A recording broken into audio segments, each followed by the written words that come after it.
As I mentioned, Senator Angus King and Steve Minnick. And Steve, you conquered, you put a lot of people in there with both red and white wine, and you conquered them. It's not easy because people get excited and chatty, and there was definitely a lot of activity of excitement there last night. Well, the secret is a bigger cowbell this year to get the people The cowbell did work well, at right? the beginning. So it finally got, people, the program is so heartwarming. It is so nice that people do finally. That's when people calm down and to watch it. Yes. Yeah, it was great. Yeah, it really was a great event. Now, there's some highlights. Of course, we were talking off camera. Patrick Dempsey is just a very gracious person. Boy, didn't he really spread himself out? I've never seen anything like it. I mean, it's not like we know a lot of movie stars, but he's never pushed anybody off. Right. Everybody that wanted a picture, he had a picture, and it's my pleasure, he said. And he's one of the most generous and gracious people I think I've ever met. Yeah, and there's it shows his small town Maine origins. For sure. I think that certainly would have influence. And he went outside to greet some of the kids that were outside peering through the window. They were in tears out there. Yeah. So. And early on, and I almost wanted to apologize, I introduced him as actor Patrick Dempsey. Yeah.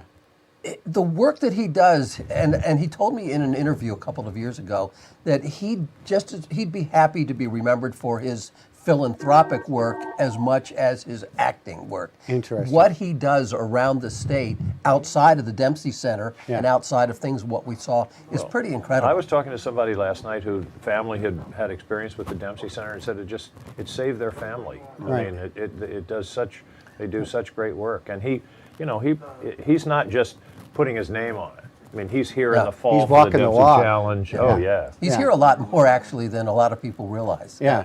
Yeah. So.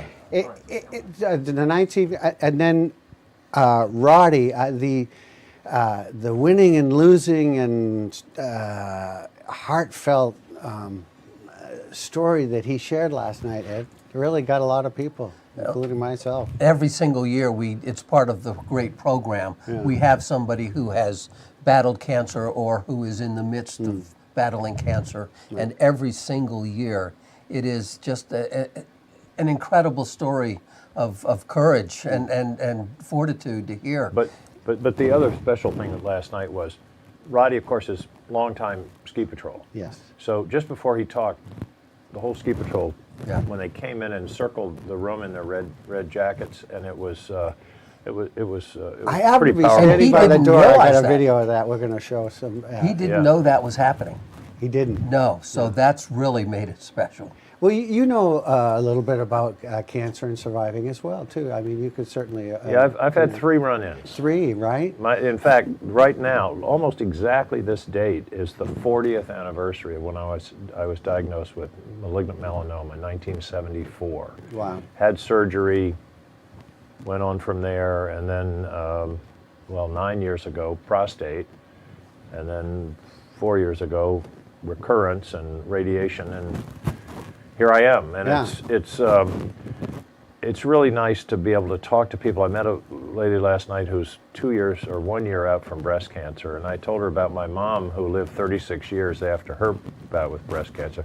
I can tell you, having been there, you love hearing about people who are surviving. Yeah. And more and more, let's hope we hear more and more of that.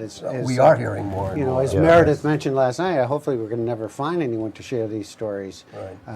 And she worked very hard too last night with a lot of people to thank. We'll take a break, we'll come back, and there's a lot more to talk about. We got to talk about my jacket. And absolutely we're going to talk about that jacket, because if I saw that on eBay, I'd be all over it. We'll be right back.